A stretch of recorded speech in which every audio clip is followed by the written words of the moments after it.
긴급재난지원금과 관련해 민주당 이해찬 대표는 오늘 소득에 관계없이 전 국민에게 긴급재난지원금을 지급하는 방안을 추진하겠다고 밝혔습니다. 미래통합당 황교안 대표는 어제 전 국민에게 1인당 50만 원씩 지급할 것을 제안했습니다. 4.15 총선이 9일 앞으로 다가온 가운데 더불어민주당은 부산과 경기 지역에서 후보 지원 유세를 펼쳤고 미래통합당은 서울 지역 표심 잡기에 집중했습니다. 4.15 총선 격전지, 오늘은 서울 한복판에 있는 용산입니다. 서울시 부시장 출신의 도시행정 전문가 민주당 강태형 후보와 삼성 국회의원의 중국 대사를 지낸 통합당 권영세 후보가 치열한 접전을 벌이고 있습니다. 뉴스앤파워 인터뷰, 오늘은 정의당 김종민 공동선대위원장과 함께 9일 앞으로 다가온 총선 준비 상황과 정의당의 선거 전략 짚어봅니다.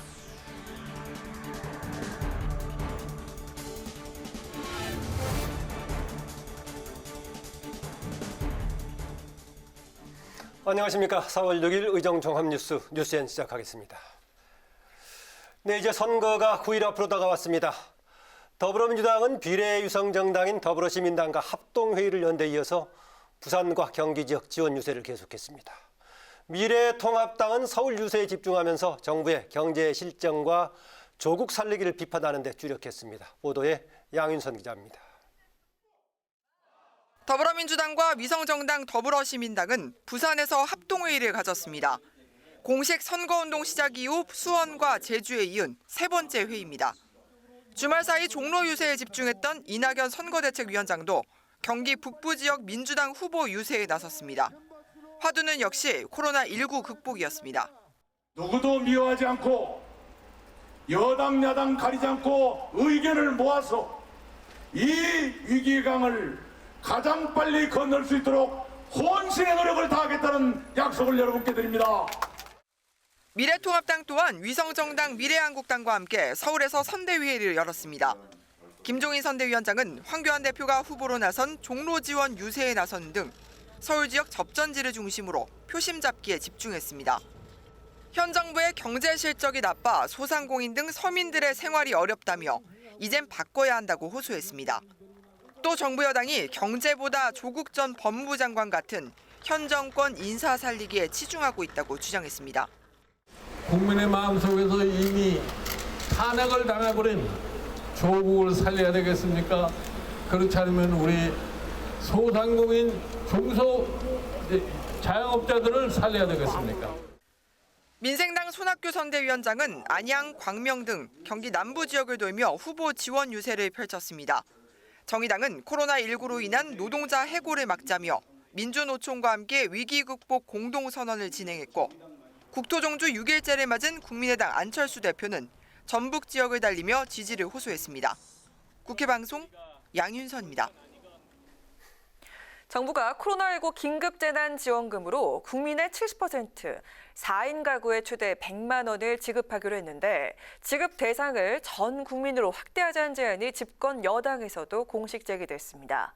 미래통합당이 먼저 전 국민을 대상으로 1인당 50만 원씩 지급하자고 제안한 데 이어 민주당도 오늘 소득 수준에 관계없이 전 국민 지급을 추진하겠다고 밝혔습니다. 김희영 기자입니다. 긴급재난지원금이 이번 총선의 막판 핵심 쟁점으로 떠올랐습니다. 민주당은 긴급재난지원금을 소득 수준에 관계없이 전 국민에게 지급하는 방안을 추진하겠다고 밝혔습니다.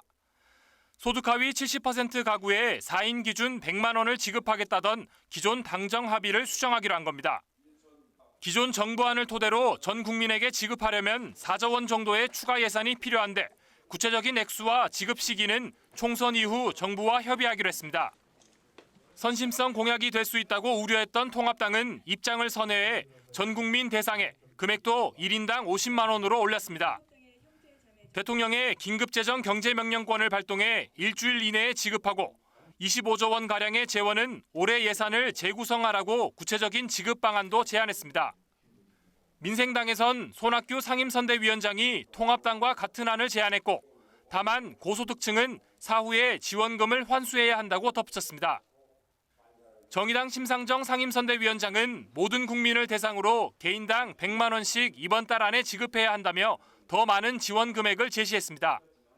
국민의당 안철수 대표는 사후 회수하는 한이 있더라도 목말라 죽을 위기에 처한 수많은 국민부터 살리고 봐야 한다며 전 국민 대상으로 지급해야 한다는 입장입니다. 금액의 차이는 있지만 여야 모두 재난 기본소득을 전 국민에게 보편적으로 지급할 것을 요구하고 있습니다. 사안의 중대성과 시급성을 감안한 결정이라고 하지만 총선을 코앞에 두고 나온 선심성 공약이란 지적도 제기되고 있습니다. 국회 방송 김희연입니다.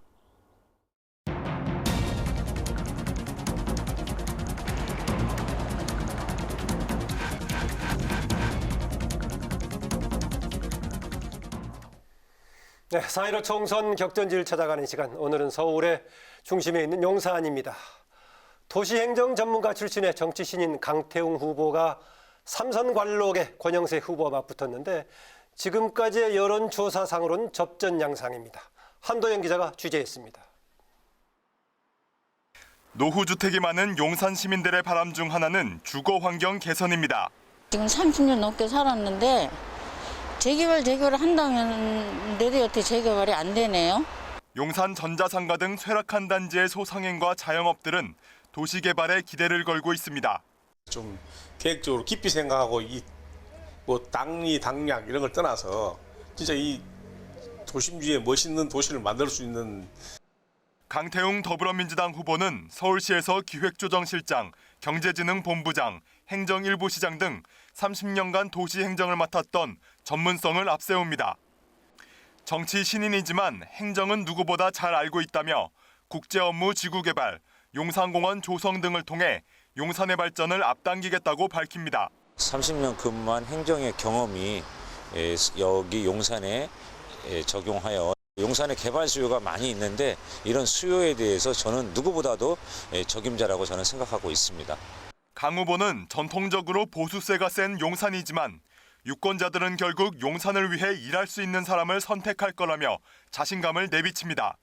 유권자들이 현명히 판단할 것이고 보수 진보를 떠나서 일할 수 있는 후보를 선택해 줄 거라고 저는 믿습니다. 이에 맞서는 미래통합당 권영세 후보는 국회 정보위원장과 당 사무총장, 주중 대사 등을 지낸 삼선원 출신입니다. 오랜 의정활동 경험으로 지역사회 개선의 노하우를 잘 알고 있다며 재건축 등 주거생활 환경 개선을 통해 쾌적한 용산을 만들겠다고 말합니다. 그 지역의 생활환경, 교육환경, 문화환경들을 개선하는 일을 해봤습니다. 그 주거환경을 재개발 내지는 재건축을 통해서 획기적으로 개선하고 싶다. 또 과거 노무현 정부의 권력형 비리를 파헤친 경험을 살려 21대 국회 문재인 정권의 저격수로 나서겠다며 보수 유권자들의 지지를 호소합니다. 문재인 정부의 민낯을 드러내게 하는데 그 부분에서도 역할을 할 생각입니다. 용산은 이곳에서만 4번 내리 당선된 진영 행정안전부 장관의 불출마로 무주 공산이 된 지역입니다. 서울의 한복판 용산을 여당이 지켜낼지 아니면 야당이 되찾을 수 있을지 유권자들의 선택이 주목됩니다. 국회 방송 한도영입니다. 네, 경기 남양주 병으로 가보겠습니다. 3선에 도전하는 미래통합당 주광덕 후보와 민주당의 첫 전략공천을 받은 김용민 후보가 맞붙는 가운데 정의당의 29살 청년도 도전장을 내밀었습니다. 이소희 기자입니다. 남양주 병은 지역 현안보다 조국 사태 대리정 구도가 형성돼 관심을 받고 있는 곳입니다. 조국 전 장관 시절 검찰개혁위원회에서 활동한 민주당 김용민 후보는 자신을 향해 조국 수호대라고 말하는 것은 적절치 않다며 선을 그었습니다. 다만 검찰개혁에 앞장서는 역할을 하고 싶고 당의 기대도 그러할 것이라며 온 힘을 다해 선거에 임하겠다고 밝혔습니다. 지금 중요한 것은 조국 전 장관이 아니라 특권 세력으로 자리 잡고 있는 검찰이 어떻게 개혁될 것인가. 상임위 등을 통해 조국 저격에 앞장섰던 통합당 주광덕 후보는 민주당이 김 후보를 전략 공천하면서 정책 선거가 아닌 조국 대전이 됐다고 비판했습니다. 그러면서 현 정부의 국정 운영과 경제 실정에 대한 심판이 이번 총선의 최대 이슈라고 강조했습니다. 지역 발전 선거와 경제를 살리는 선거가 돼야 함에도 불구하고 집권당인 민주당에서 조국 대전 선거로 남양주 병은 다산 신도시가 생기면서 인구가 급격하게 늘어나는데요.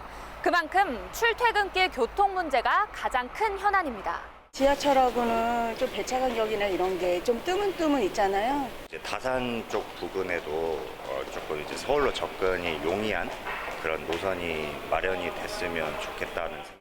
후보자들도 인구 100만을 바라보는 남양주의 대중교통이 턱없이 부족하다며 교통망 개선을 주요 공약으로 내놨습니다.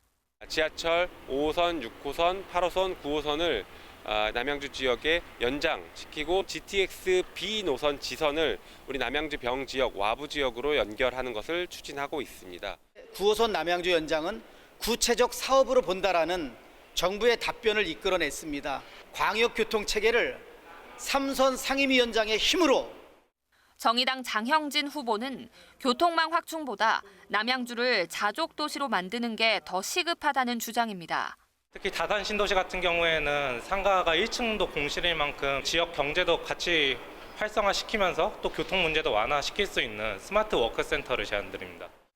4년 전 주광덕 후보의 손을 들어줬던 남양주병이지만 신도시 건설로 새 인구가 대거 유입되면서 표심을 가늠하기 더 어려워졌다는 평가입니다. 국회 방송 이소희입니다.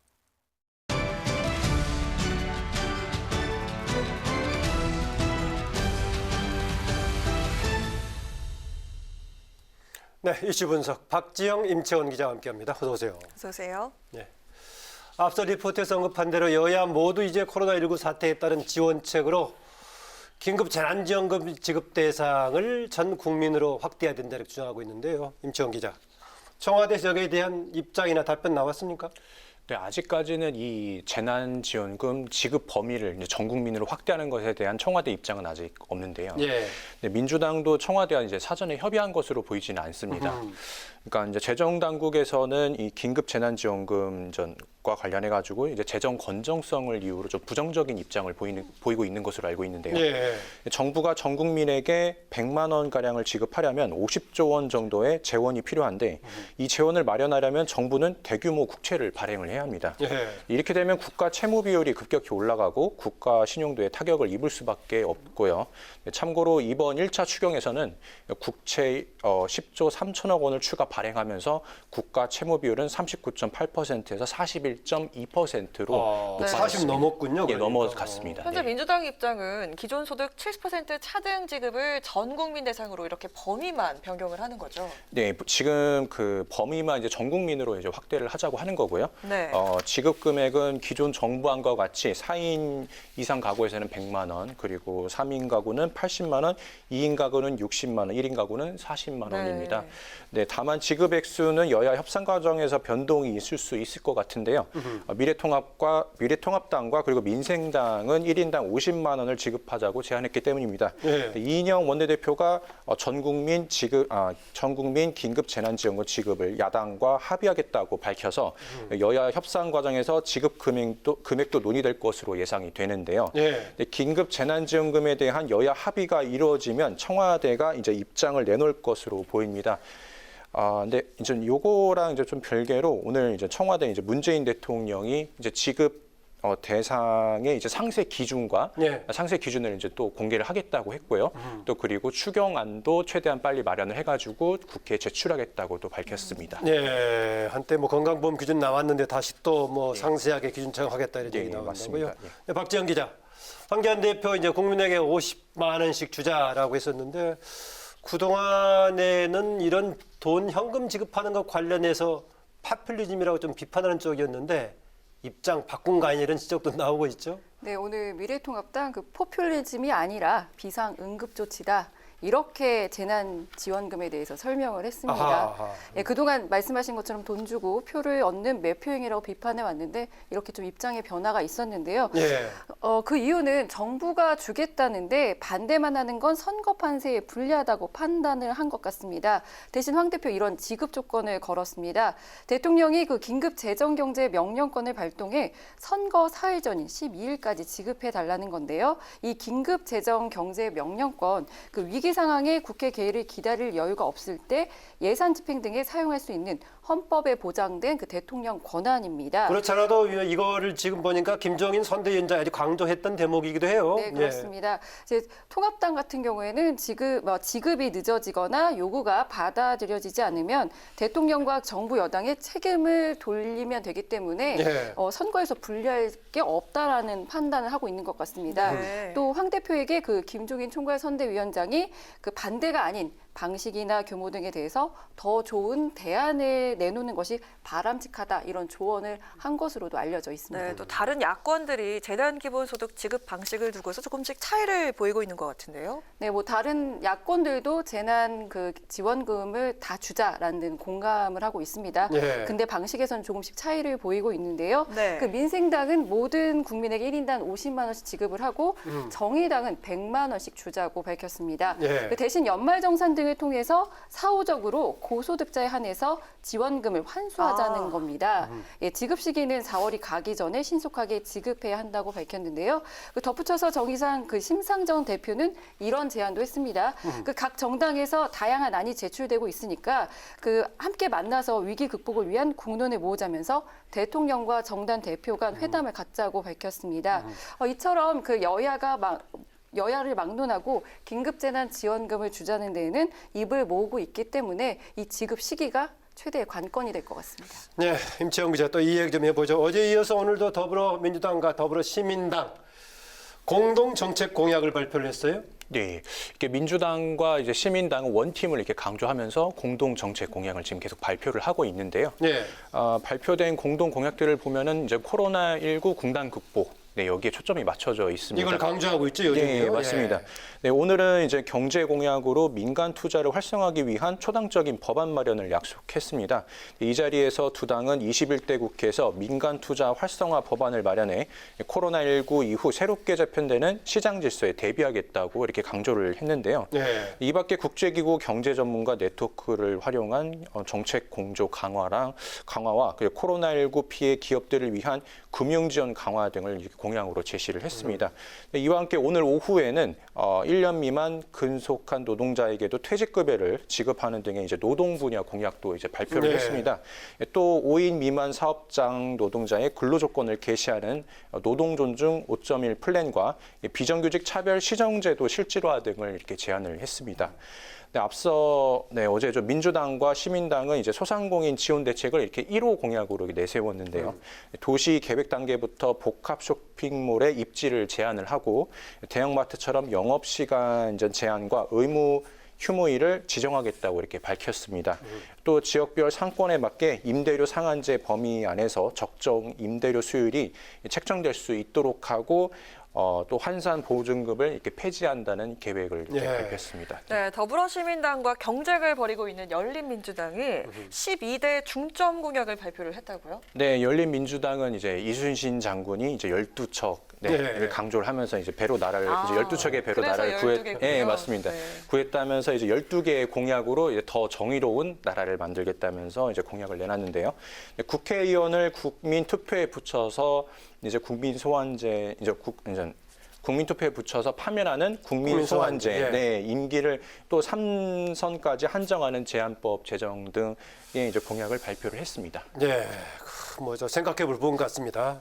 박지연 기자, 이제 코로나 때문에 여러 가지 선거운동 제약을 받고 있는데 직접 접촉을 피하기 위해서 장갑 끼고 이제 주먹각수하는 거. 근데 이것도 조금 신경을 써야 되는 부분이라고요. 네, 그렇습니다. 이제 주먹 악수 하시는 거 많이 보셨죠? 예. 주먹을 부딪히는. 근데 이것도 이제 코로나19 전염 가능성이 있다면서 좀 방역 당국이 주의를 당부를 했는데요. 그 정은경 중앙방역대책본부장이 오늘 정례 브리핑에서 밝힌 내용입니다. 그 주먹 악수를 하더라도 만약 손에 바이러스가 있다면 전염 가능성이 조금은 있다는 겁니다. 그러면서 지금은 사회적 거리 두기를 하고 있기 때문에 가능한 한 2m 거리 두기를 해달라고 당부를 했는데요. 그냥 눈인사를 하거나 아니면 사회적 거리 두기를 하면서 유세를 하는 게 가장 안전하다고 강조를 했습니다. 네, 이슈 분석 오늘은 여기까지 듣겠습니다. 임채원, 박지영 기자 수고했습니다. 수고했습니다. 21대 총선 투표소 14,000여 곳이 확정됐습니다. 중앙선관위는 투표소 접근성을 높이기 위해 투표소 대부분을 1층 또는 승강기가 있는 장소에 설치했다고 밝혔습니다. 유권자는 오늘부터 중앙선관위 홈페이지와 포털 사이트에 내 투표소 찾기 서비스를 통해 투표 위치를 손쉽게 확인할 수 있습니다. 선관위는 각 가정에 투표 안내문과 정당 후보자의 선거 공보를 발송하고 거소투표자에게는 거소투표용지를 함께 전달했습니다. 제21대 국회의원 선거 선상투표가 내일부터 10일까지 나흘간 실시됩니다. 중앙선관위는 400여 척의 선박에 승선하고 있는 3천여 명을 대상으로 나흘 중 선장이 정한 일시에 진행된다고 밝혔습니다. 선관위는 선상투표자가 투표기간 개시일 전에 국내에 도착한 경우에는 관련 서류를 첨부해 신고하면 선거일에 투표할 수 있다고 덧붙였습니다.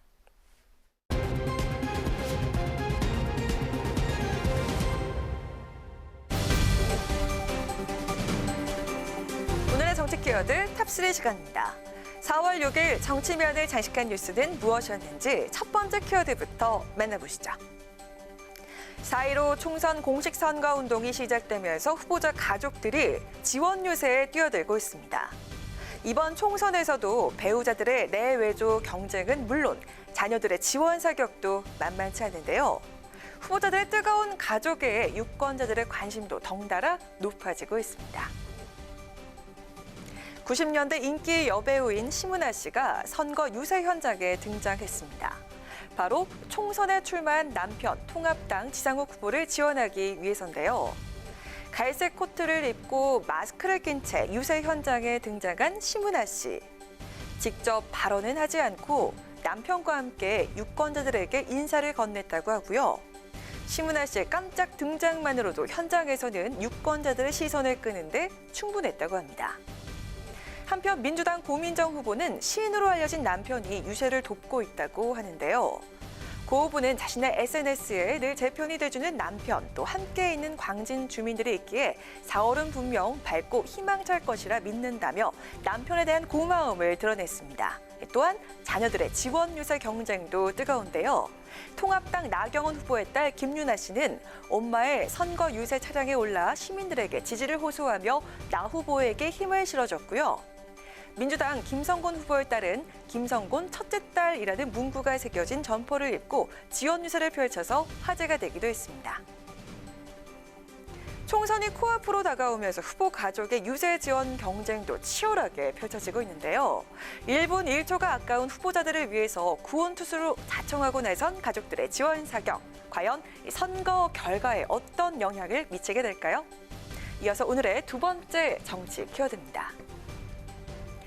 총선을 앞두고 주요 신문과 방송이 실시한 여론조사 결과가 앞다퉈 쏟아지고 있는 가운데 최근 각종 여론조사 판세를 보면 더불어민주당이 미래통합당을 다소 앞서고 있는 것으로 나타났습니다. 이에 대해 여야는 엇갈린 입장차를 보이고 있는데요. 똑같은 여론조사 결과를 놓고도 민주당과 통합당의 해석은 제각각이었습니다. 현재 여론조사로 나타나는 총선 판세에 대해 미래통합당은 여론조사에 샤이보수가 반영되지 않아서 실제 선거 결과와는 큰 차이가 있을 것이라고 진단한 반면 더불어민주당은 여러 여론조사 결과에서 일관적인 결과가 나오는 만큼 실제 투표 결과와 큰 차이가 없을 것으로 분석하고 있는데요. 먼저 통합당 박형준 공동선대위원장은 보수층 가운데 자신의 의견을 대놓고 표현하는 게 부담스러운 이른바 샤이보수층이 많다면서 무선 전화에 의존하는 여론조사와 전화 면접을 하는 조사, ARS 조사 등에 따라서 상당한 편차가 드러나는데 10%포인트 내외로 차이가 나는 곳은 실제로는 접전지라고 말했습니다. 반면 민주당 이근형 전략기획위원장은 샤이보수가 얼마 안 되는 만큼 여론조사 결과 실제 투표 결과는 큰 차이가 안 날 것이라고 주장을 했는데요. 이 위원장은 태극기 부대 등 본인이 보수라는 걸 드러내는 것에 주저하지 않는 분위기가 된 지 좀 오래됐고 또 샤이보수를 감안하더라도 현재 통합당의 지지도는 30% 수준의 박스권에서 지난 1년 동안 바뀐 적이 없다고 강조했습니다. 총선의 9일 앞으로 다가온 지금 민주당과 통합당은 민심의 흐름을 서로 다르게 분석하고 있는데요. 여론조사와 실제 투표에 큰 차이가 없을 것이라고 주장하는 민주당과 여론조사보다 훨씬 더 많은 야당표가 숨어 있다고 주장하는 통합당. 과연 누구의 주장이 맞는 것일까요? 마지막으로 세 번째 오늘의 정치 키워드입니다. 네, 제21대 총선 투표용지 인쇄가 오늘 전국적으로 시작됐습니다. 이 투표용지 인쇄 전 후보 간에 사퇴를 찍을 수 있는 마지막 기회였던 만큼 여야 모두 막판 단일화 협상에 총력을 기울였는데요. 하지만 총선 투표용지 인쇄가 시작되면서 판세의 최대 변수 중 하나로 꼽혀온 후보 단일화도 별다른 성과를 내지 못한 채 사실상 마무리됐습니다. 먼저 범여권의 단일화. 경남 창원 성산의 민주당 이흥석 후보와 정의당 여영국 후보가 투표용지 인쇄 전 단일화를 시도했지만 여러 입장 차이로 무산됐습니다. 이 후보는 사전투표 이전까지 범진보 진영 단일화를 제안해서 협상 재개 불씨를 살렸지만 투표용지 인쇄 이전의 단일화가 무산된 만큼 단일화 효과가 나타날지는 미지수입니다. 인천 연수 의뢰 출사표를 던진 민주당 정일영 후보와 정의당 이정미 후보의 단일화도 사실상 불발됐는데요. 이 후보는 단일화 논의를 할 수 있다는 입장이지만 정 후보의 경우 독자 노선을 유지하는 것으로 전해졌습니다. 보수 야권의 단일화, 당의 선택받은 자와 선택받지 못한 자 간의 지발 싸움으로 전개되면서 역시 별다른 성과를 내지 못했는데요. 서울 구로 의뢰 통합당 김용태 후보와 무소속 강효식 후보, 지난달 단일화에 합의를 했지만 이후 견해차를 보이면서 결국 협상이 최종 결렬되고 말았습니다. 투표용지 인쇄 이후에도 단일화는 물론 가능합니다. 하지만 사퇴한 후보의 이름이 용지에 그대로 남아서 단일화 효과가 크게 반감되는 것이 사실인데요. 단일화 효과가 미비해진 지금 후보 간의 단일화 논의는 막판까지 계속될 수 있을지 지켜보도록 하겠습니다. 이상 오늘의 정치 키워드 탑3였습니다.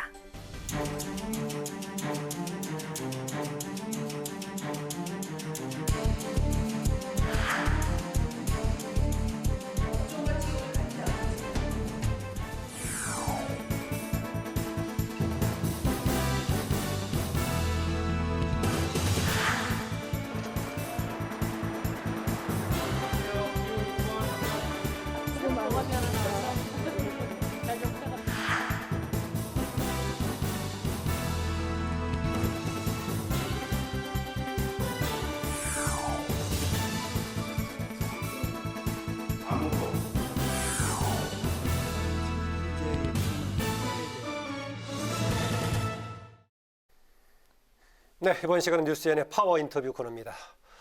총선이 9일 앞으로 다가오면서 여야 각 정당들도 표심 잡기에 총력을 다하고 있는데요. 차별 문제에 대한 해법과 원칙을 강조하면서 연일 총선 필승을 다지고 있는 정의당 얘기입니다. 하지만 지금 연동형 효과에 대한 기대가 사라진 가운데 어려움을 좀 겪고 있는데요. 위기를 돌파하기 위한 정의당의 총선 전략과 각오는 무엇인지 오늘은 정의당의 공동선대위원장이신 김종민 부대표와 함께 얘기 나눠보도록 하겠습니다. 어서 오십시오. 네. 어서 오세요. 안녕하십니까. 예. 정의당 부대표 김종민입니다. 예. 네. 조금 전에 들어오셔서 이제 오늘부터 투표용지 인쇄가 되니까 이제 네네. 단일화 효과 하더라도 조금 미미해졌다라는 얘기 했는데요. 네네. 그동안에 총선 때마다 이런저런 어려움을 겪었어도 막판에 다양한 방식으로 네. 후보 단일화가 됐습니다. 이번 보더라도 창원 성산이라든가 수도권적인 중요한 부분 같은데 이제 단일화 없이 정진해야 되는 상황입니까? 어떻습니까? 사실 창원 성산 지역이나 또 우리 이정미 전 대표 지역이죠. 연수울 지역의 경우는 원래 정의당은 이번에 이제 민주당과의 단일화를 당대당으로 하지는 않는다. 이런 예. 이제 원칙을 갖고 있고요. 그거는 이제 지난 비례위성정당 과거에도 당대당을 하지 않는다는 얘기를 간혹 했었죠. 네네 했는데 당대당으로 이제 단일화한 경우가 간혹 있었습니다. 네. 워낙 이제 보수 정치 세력의 힘이 그렇죠. 강할 2012년 같은 경우 네네, 했었고 그랬죠. 당대당 했었죠. 근데 이번에는 이제 지역별 후보 간 단일화를 좀 일정하게 열어놓은 조건이었는데 네. 특히나 저희 후보들의 당선이 일정하게 가능한 지역이라고 표현되는 창원, 성산, 그다음에 연수굴 두 개의 여영국 이정미 의원의 단일화를 열어두고 있었고 특히 창원, 성산의 경우는 조금 다릅니다. 그러니까 왜 네. 그러냐면 노동자 밀집적이기도 하고 저희 정당 입장에서 봤을 때는 노동 벨트에 해당하는 거기 때문에 이거 현역이고요. 네네 그렇습니다. 특히 지역적으로 보면은 굉장히 이제 자존심이 이제 지켜야 하는 그런 지역이기 때문에 단일화를 열어두고 있었고 단일화 제안을 했는데 단일화 제안에 대해서 바꾸지 않다가 어느 날 이제 양정철 연구원장이 그 네. 지역에 내려가면서 갑자기 단일화는 없다 하면서 이른바 찬물을 껴ஞ்지게 됐죠. 그러면서 이제 그 지역의 시민사회 단체 또는 노동단체 쪽에서는 이게 무슨 일이냐, 어떻게 민주당이 이럴 수가 있냐라고 하면서 이제 다양한 이제 의견들과 반론들이 계속 나왔어요. 그래서 저희 후보는 적극적인 단일화 제안을 계속 하고 있었는데 민주당 후보 측에서 단일화를 하겠다라고 하는 의견을 내긴 됐는데 다소 기존의 단일화하고는 좀 달리 좀 정당 지지도도 같이 이렇게 넣는 이런 방식의 조금은 단일화 의지가 없는 조금은 이렇게 뭐라 그럴까 면목을 살리고 또 명분만 살리는 그런 방식의 단일화 제안이 역으로 와서 지금 이제 노동단체, 시민단체들 또 시민사회 원로들이 조금 더 이 단일화 방식을 어떻게 할지를 지금 논의 중이라고 저는 들었고, 네, 여영국 후보도 그런 입장에서 조금 더 지켜보면서 판단을 하게 될 것 같습니다. 말씀하신 것처럼 투표용지 인쇄 전에 됐으면 좋았을 텐데 현실적으로는 그거는 어려워진 것 같고요. 창원 성산 시민들이 조금 더 현명하고 지혜로운 판단을 통해서 단일화가 뭐 이루어질 수도 있고 또 안 된다 할지라도 합리적인 방식이 있을 것 같습니다. 네, 특히 창원 성산을 중심으로 여지는 있다. 만약에 하게 된다면 예전에 그랬다시피 이제 투표장 앞에 누구 사퇴했다는 표시하는 방식이 될 것인데요. 여지는 조금 남겨두고 있다는 얘기 정도로 마무리하겠습니다. 또 지금 바로 최근 거론되고 있는 것 중 하나가 지금 이제 긴급 재난지원금입니다. 보니까 지금 정의당에서는 용어를 재난기본소득이라는 용어를 계속 쓰고 있나요? 어떤가요? 네, 쓰고 있습니다. 지금 다른 정당들에서도 일부 그런 얘기를 했다가 자칫 이게 이념 논쟁으로 확산돼 가지고 실용적으로 추진하는데 장애를 받을 수도 있다 해가지고 좀 현실적인 용어를 쓰던데 계속 고수하시네 용어를요? 그러니까 사실상 이제 재난기본소득이라는 용어가 약간 정치적으로는 그렇게 볼 수 있지만 국민 바닥을 내려가서 민심을 들어보면 아무런 큰 그게 재난기본소득이네 재난생계지원비든 그런 건 큰 의미가 없다고 보여지거든요. 그래서 재난기본소득을 해야 된다 이런 생각을 갖고 있습니다. 기본적으로는. 근데 이제 정부가 지금 추진하고 있는 바 한 가구당 100만 원 정도의 기본 소요라고 하는 것이 아니라 1인 100만 원이라고 하는 입장이 분명하고요. 추경을 통한 일정한 시간이 지난 다음에 지급하는 방식이 아니라 정의당은 4월 내에 지급하자고 하는 지금 긴급하게 빨리 지원해야 된다 이런 입장은 현재 우리 당의 기본적인 입장입니다. 네, 또 모든 개인에게 100만 원씩 이번 달에 가기 전에 이렇게 지급할 것을 촉구하고 있고요. 또 민주당의 경우에는 지급 대상을 전 국민 모두로 변경하자고 제안할 것으로 또 알려졌습니다. 또 미래통합당의 경우에는 전체 국민에게 긴급재난지원금 50만 원씩 지급해야 된다고 제안을 했습니다. 자, 이런 재난지원금 지급 경쟁에 뭔가 불이 붙는 듯한 그런 느낌도 들고요. 그러니까 어떻게 보십니까? 대상 액수, 시기 뭐 이런 게. 네네. 그렇긴 한데 전체적으로 보면 민주당이나 미래통합당도 정의당의 기본 제안에 대해서 전체적 취지에는 동감하는 입장으로 돌아선 거에 대해서는 굉장히 다행스럽게 저는 생각을 하고요. 근데 이제 더불어민주당도 입장에서 보자면 대통령 뒤에 좀 이번 재난 이 상황에 대한 민생 위기에 대한 대책에 대해서 대통령 뒤에 좀 숨어 있다가 이제야 이제 자기 목소리를 내기 시작했고 미래통합당도 보면 어떤 황교안 대표의 경우는 50만 원 하자 이렇게 또 주장했다가 또 김종인 선대위원장은 또 왜 매표 행위를 하냐 이렇게 또 반대 의견을 냈다가 이런 식으로 갈팡질팡하기도 하고 이 재원을 어떻게 마련할까를 둘러싸고 좀 확실한 쟁점이 거저 있습니다. 미래통합당의 경우는 현재 있는 예산 범위 내에서 하자. 다소 황당무계한 주장인 것 같고요. 정의당 주장처럼 슈퍼 이렇게 초부유세 같은 걸 걷어서 지금 같은 경우는 확실한 더블스 오블지를 해야 된다라는 의미에서 지금까지 좀 소득이 있었고 일정한 초슈퍼 부자들입니다. 1% 정도에 해당하는 우리나라의 자산의 대략 4분의 1 정도를 갖고 있는 분들인데요. 그건 좀 중장기적인 전략 아닌가요? 당장 지금 4월 집행 관련해서는. 네, 4월 집행 관련해서 지금 당장 해야 한다 이런 주장을 하는 것입니다.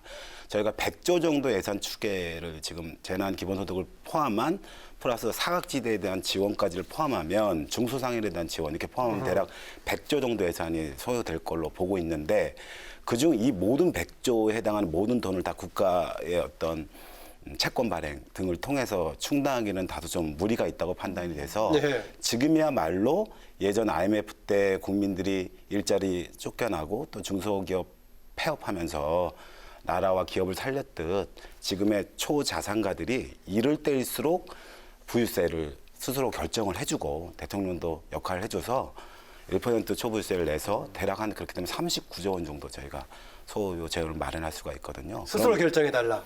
그러면 좋겠지만 가능하다면 대통령의 결정을 기초로 해서 뭐 국회가 결정을 해야겠죠 기본적으로. 어차피 법의 제도의 변화가 필요하니까요. 네. 정의당이 이렇게 코로나19로 인한 경제 위기 대책 극복하기 위한 대책을 발표를 했는데 정의로운 위기 극복을 표방을 하면서 첫 번째는 일자리 지키는 경제, 또 두 번째는 함께 사는 고통 분담을 내걸었습니다. 이 내용에 대해서 좀 설명을 해주시죠. 그러니까 이게 이제 저희가 이제 IMF를 한번 경험했잖아요. 이런 비슷한 아마 경제 위기의 파고일 것 같다고 보여지는데요. 국민들이 이제 고통 분담을 해서 나라와 기업을 살려냈습니다. 그런데 국민들의 일자리는 지키지 못했고 또 가계 점포, 중소상인들의 가계 점포를 지키지 못했죠.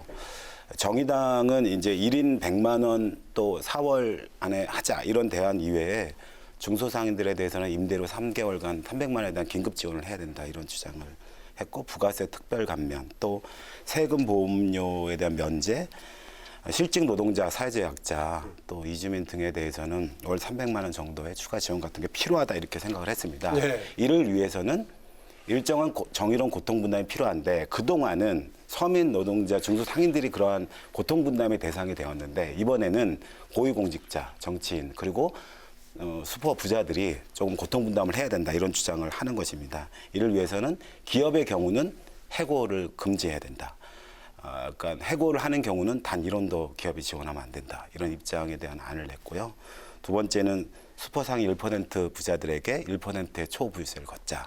대략 한 39조 원 정도 된다. 그런 정책들을 관철시키는 수단은 어떤 게 있습니까? 예컨대 집권당이 된다거나 국회에서 주도권을 잡는다거나 하면 정책이 현실화될 수 있는데 소당으로서 그런 정책들을 현실화시킬 수 있는 전략은 어떤 겁니까? 그러니까 원칙적으로 정의당의 제안이 늘 항상 앞서가거나 또 항상 조금 뭔가 현실 가능하지 않다는 주장 같은 걸 많이 듣게 되거든요. 그런데 늘 이런 주장들이 항상 어떤 시점을 경고하고 또 특히나 민생의 위기가 굉장히 심각해지는 측면에서 재난소득 1인당 100만 원씩 지원하자는 재난소득 문제도 지금 다른 당도 받아들여지듯 이런 제안이 상당히 국민적 공감대를 얻을 거라고 생각해요.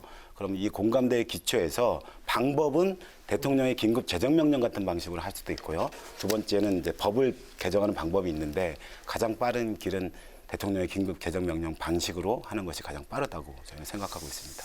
네, 총선 전망 관련 좀 질문 드리겠습니다. 최근에 조사들을 보니까 정의당 지지, 비례정당 지지가 조금 올라갔습니다. 올라가긴 했는데 선거 초반 일정 때 아주 혹평을 받았던 기억나시죠? 네. 먹구름이 끼었다. 또 정의당 어쩌다. 그동안 뭐 했느냐. 왜 그렇게 됐다고 평가하십니까? 그러니까 처음에는 사실 비례정당 논란이 한참일 때는 사실 걱정이 굉장히 많았습니다. 뭐 심상정 대표도 그런 얘기했지만 노회찬 대표가 이런 식이 있었다면 어떤 판단과 선택을 했을까 정말 고민이 많이 됐다 이런 얘기도 했는데요. 선거운동이 본격 시작되고 나서는 지지율이 회복되고 있고 그 지지율은 10% 이상 지금 지지율이 나오고 있는 형국입니다. 그래서 저희는 뭐 목표에 대한 입장을 수정은 필요 없다고 생각을 했을 정도로 지금 지지율의 일정한 상승이 있고 저희 자체 여론조사 결과도 상당히 이제 일정한 지지율의 추이가 높아져가고 있는 양상인데요.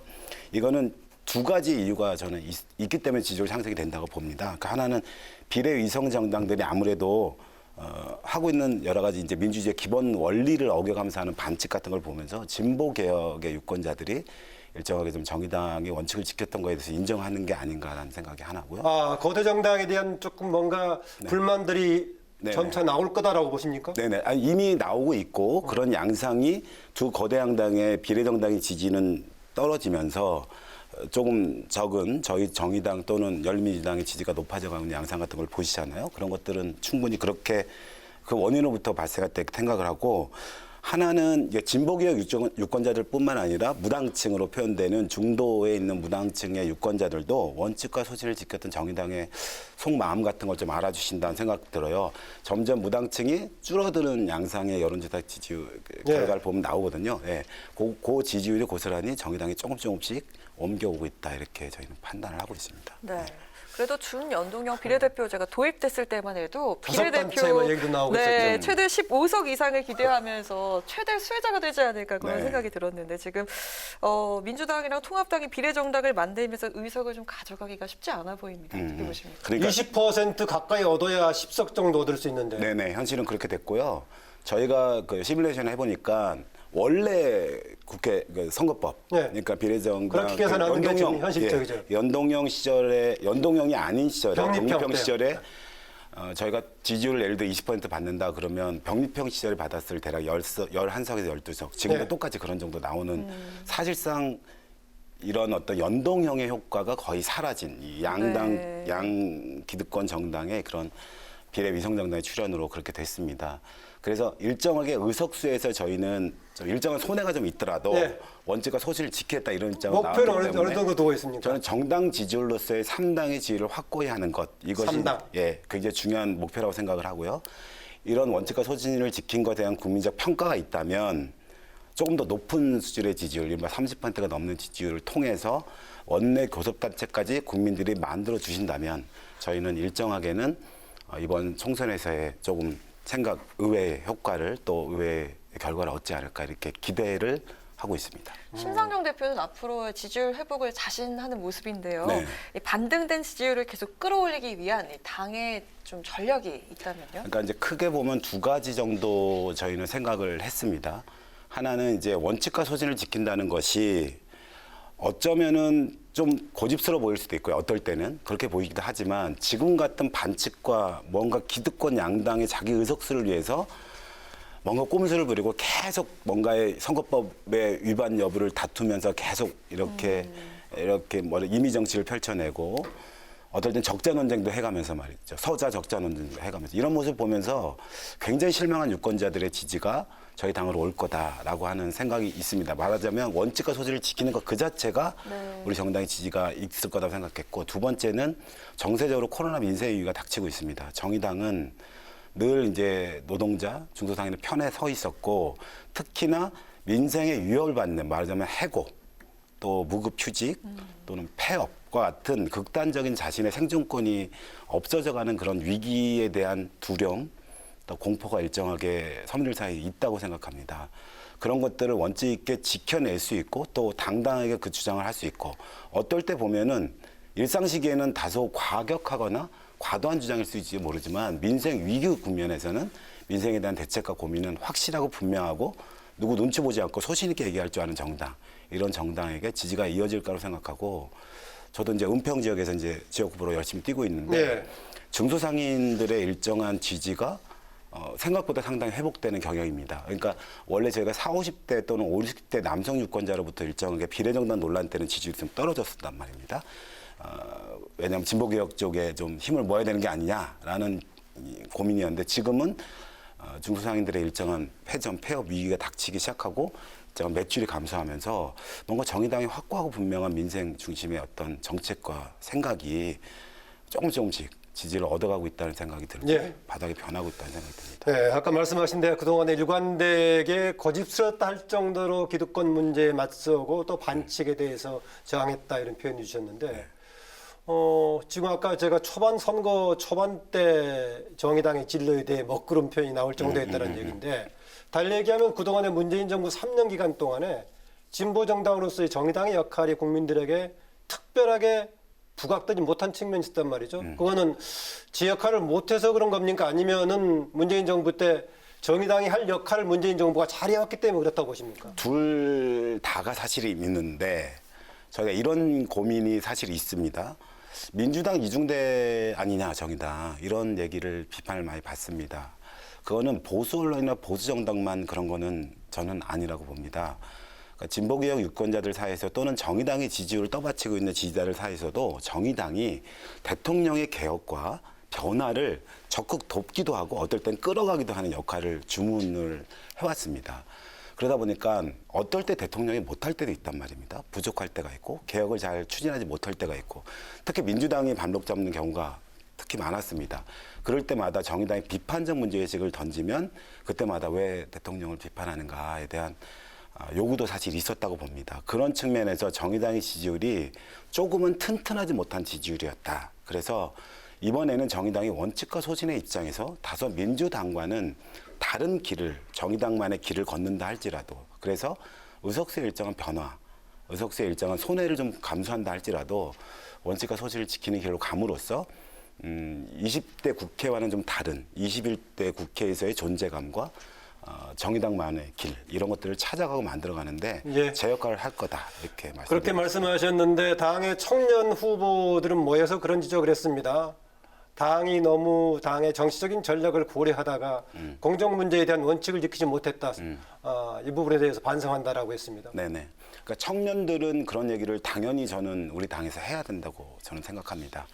또 지도부는 지도부 나름대로, 또 리더십들은 리더십 나름대로 개혁의 입장에서 한국 사회 개혁의 한 방향을 띄기 위해서 검찰개혁과 선거제 개혁 입장에서 전체적으로 불공정의 문제라든가 이런 문제에 대해서 다소 조금 미흡하지만 개혁의 입장에서 이 문제를 적극적으로 이렇게 함께 보조를 해야 된다 이런 입장이 있을 수도 있거든요. 이것이 양존하는 게 정의당의 정치고 그런 의미에서 다소 청년들에게는 심상 대표를 포함한 저희 지도부도 다 사과하고 죄송한 마음을 그 당시에는 가졌고 그렇지만 앞으로 청년들을 위한 길에서 저희의 생각, 고민 이런 것들을 함께 나누고 또 청년들의 입장에서 정치를 펼쳐나겠다 이런 말씀을 꼭 드리고 싶습니다. 총선이 오늘로 딱 9일 남았습니다. 반자리 숫자로 들어왔네요. 그러니까요. 총선에 임하는 각오와 함께 필승 전략이 무엇인지 한 말씀 부탁드리겠습니다. 네, 그러니까 정의당이 민생의 입장에서, 그러니까 정치는 모두 민생을 말합니다. 서민 경쟁을 말하고요.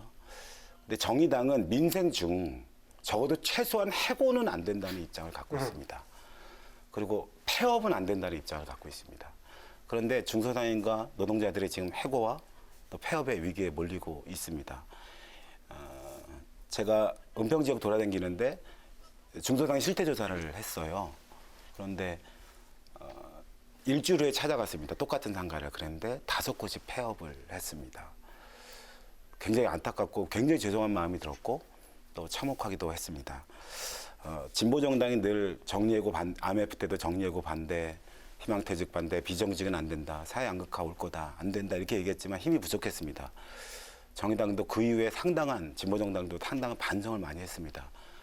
왜 우리는 국민들의 일자리를 지키지 못했을까? 우리는 국민들의 점포 하나를 지켜내지 못했을까? 이런 반성도 많이 했습니다. 네. 이번만큼은 일자리 확실하게 지키고 점포는 확실하게 지키겠다.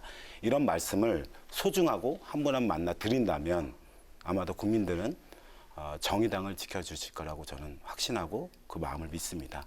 그런 마음으로 남은 기간 별로 남지 않았다고 다들 말씀하시지만 저는 2-3번의 또 요동이 있을 거라고 생각을 합니다. 예. 그런 입장에서 최선을 다해서 정의당의 나름의 전략을 펼쳐 나가겠습니다. 네. 김종민 이제 부대표 가끔 언론에서 나왔을 때 더불어민주당의 김종민 의원하고 가끔 사람들이 혼돈하기도 하죠. 네네네. 그 덕을 좀 봅니까? 어떻습니까? 보통 덕을 잘 못 보죠. 이게 비슷한 건데요. 아까도 말씀드렸지만 덕을 좀 못 봅니다. 왜 그러냐면 민주당. 민주당의 어떤 그 바운더리 있는 것 같은 그런 느낌을 줘서 저는 정의당은 저도 마찬가지지만 저희 정치를 하고 싶고 정의당의 정치를 하고 싶은데 늘 그렇게 연동되는 것은 별로 좋지 않다 이렇게 생각하고 있습니다. 네.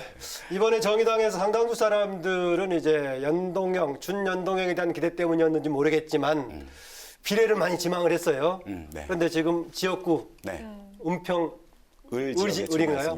네. 은평 지역구 을에서 지금 승리하기 위한 전략과 마지막으로 정치적인 포부 드리면서 오늘 마무리 발언 부탁드립니다. 네네. 저는 이제 원래 당내 부대표였고 어쩌면 정의당 기득권이라고도 할 수 있습니다. 그런데 비례대표 출마를 포기하고 어쩌면 이제 지름길일 수 있죠. 정치인으로서의 발돋움한 지름길을 포기하고 사회적 약자와 또 청년들에게 비례대표를 양보하고 전 지역에 출마를 했습니다. 은평은 서민들이 살고 있는 지역이고 불평등의 당사자들이 살고 있는 지역입니다. 정의당한테는 가장 매력적인 지역이고 꼭 진보 정치의 어떤 사례를 만들고 싶은 그런 지역이기도 합니다.